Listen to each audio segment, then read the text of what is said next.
নড়াইলে একটা মামলা হয়েছে, তাতে দেখা যাচ্ছে যে সাবেক এমপি মাশরাফি তার বাবা সহ 90 জনের নামে মামলা। তো মাশরাফি বিন মুর্তজা বাংলাদেশ দলের অধিনায়ক ছিলেন, কৃতি খেলোয়াড়, কিন্তু গত সংসদে দুবার তিনি এমপি হয়েছেন। এগুলো নিয়ে ভিন্ন রাজনৈতিক বিতর্ক আছে, বা মাশরাফির এরকম ভাবে এমপি হওয়া উচিত কিনা, এটা বিতর্ক আলাদা। কিন্তু যে কারণে মামলা করা হয়েছে সেটা কতখানি সঠিক যৌক্তিক, এটা নিয়ে কিন্তু প্রশ্ন তোলাই যায়।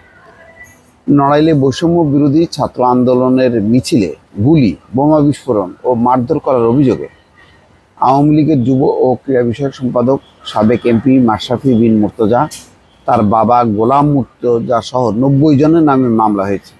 এছাড়াও অজ্ঞাত পরিচয়ে আসামি করা হয়েছে আরও 400 থেকে 500 জন। মঙ্গলবার নড়াইল সদর থানায় মামলাটি করেন সদর উপজেলা বিএনপির সদস্য সচিব মুজাহিদুর রহমান।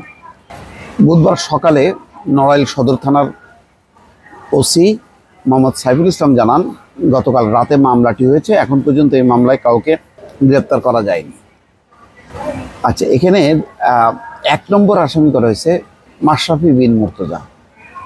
তিনি নড়াইল 2 আসনের সাবেক এমপি ও জাতীয় সংসদের সাবেক হুইপ। 2 নম্বর আসামি করা হয়েছে মাশরাফির বাবা গোলাম মুর্তজাকে। 3 ও 4 নম্বর করা হয়েছে যথাক্রমে আওয়ামী লীগের সভাপতি সুভাষচন্দ্র বোস ও সাধারণ সম্পাদক নিজামুদ্দিন খান। ঘটনাটা হয়তো সত্য, কিন্তু যাদের নামে মামলা করা হলো সেটা কতখানি সত্য, এই প্রশ্ন কিন্তু অনেক দিন থেকে আসছে, যে যাকে তাকে যাতে আসামি করা না হয়। মাশরাফি মুর্তজা, আমি আগেই বললাম যে তার এই এমপিশিপ নিয়ে আলোচনা করা যায়, খেলোয়াড়রা কেন এই রাজনীতিতে আসছেন, বিশেষ করে এই ধরনের অধপতিত রাজনীতিতে। এই নিয়ে আমি অনেক ভিডিও করেছি, সেখানে বলেছি যে এই যে আজকে তারকারা, মানে ক্রীড়াঙ্গনের তারকা, তারপরে শিল্পাঙ্গনের তারকা, অনেকের নায়িকা গায়িকা, তারা যে দলে দলে তারা আওয়ামী লীগের খাতায় নাম লেখালেন, এমপি হওয়ার জন্য দৌড়ঝাঁপ করলেন, এখন অনেকেই বিপন্ন, অনেকেই এখন লোকচক্ষুর অন্তরালে চলে গেছেন এবং তাদের সেই গ্রহণযোগ্যতা এখন একেবারেই নেই। অনেকেই বিপদে পড়েছে, অনেকে দেশ ছেড়েছেন। মাশরাফি বিন মুর্তজা কোথায় আছেন জানি না। এগুলো নিয়ে অনেক বিতর্ক করা যাবে, কিন্তু মানে যখন কি সুনির্দিষ্ট ঘটনা ঘটে, সুনির্দিষ্ট মানুষগুলোকে চিহ্নিত করে তাদের নামে মামলা না দিয়ে এই যে 1 নম্বর আসামি করা হলো, এবং গুরুতর অভিযোগ যে মিছিলে গুলি, বোমা বিস্ফোরণ, মারধর করা, তারপরে তার বাবাকে 2 নম্বর আসামি করা হলো, এইগুলি আসলে পুরো মামলা তদন্ত প্রক্রিয়া এবং এটাকে প্রশ্নবিদ্ধ করবে। একটা বোঝা যায় যে একটা মানুষ সে কতটুক যেতে পারে, কতটুক যেতে পারে না। মাশরাফি বিন মুর্তজা বা সাকিব আল হাসান, তাদের মতন মানুষ, তারা দলীয় মানে একেবারে এলাকাভিত্তিক রাজনীতিতে বা দলীয় রাজনীতিতে তারা অংশ নেন না। তারা এটাকে একটা হয়তো ক্ষমতার ব্যবহার বা উপরে যাওয়ার একটা সিঁড়ি হিসেবে ব্যবহার করে, কিন্তু এলাকায় আঞ্চলিকভাবে তারা সক্রিয় থাকেন না। এটা বোঝাই যায়, এটা স্বাভাবিক।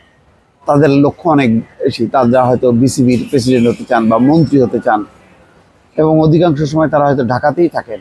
তো তাদেরকে এইভাবে এলাকাভিত্তিক এই সংঘাতে জড়িয়ে মামলা করা, পরে দেখা যাবে যে এই মামলার পেছনে পুলিশ ছুটছে, কিন্তু এটার কোনো হদিশ পাওয়া যাচ্ছে না, এবং পুরো মামলাটাই মানে প্রশ্নবিদ্ধ হয়ে যাবে। এই আলোচনাগুলো কিন্তু অনেক আগে থেকেই হচ্ছে, কিন্তু তারপরেও থামানো যাচ্ছে না, এটা চলছে। এটা থেকে কি বেনিফিট পাবে কেয়ারটেকার সরকার বা পরবর্তী মানে বিএনপি, আমি বুঝতে পারছি না। রাজনৈতিকভাবে হয়রানি করা যাবে, কোণঠাসা করা যাবে, তারা দৌড়ের উপর থাকবে, যেমন তারা নিজেরা দৌড়ের উপরে ছিল, এখন তাদেরকে দৌড়ের উপরে রাখা, এই দৌড়াদৌড়ি বন্ধ করে বরং একটা ভিন্ন আউটলুক থেকে সুনির্দিষ্ট ঘটনায় সুনির্দিষ্ট মানুষকে যাতে দায়ী করা যায়, অভিযুক্ত করা যায়, শাস্তির আওতায় আনা যায়, তার উদ্যোগ নেওয়াটাই ভালো। দর্শক, ভালো থাকবেন। আল্লাহ হাফেজ।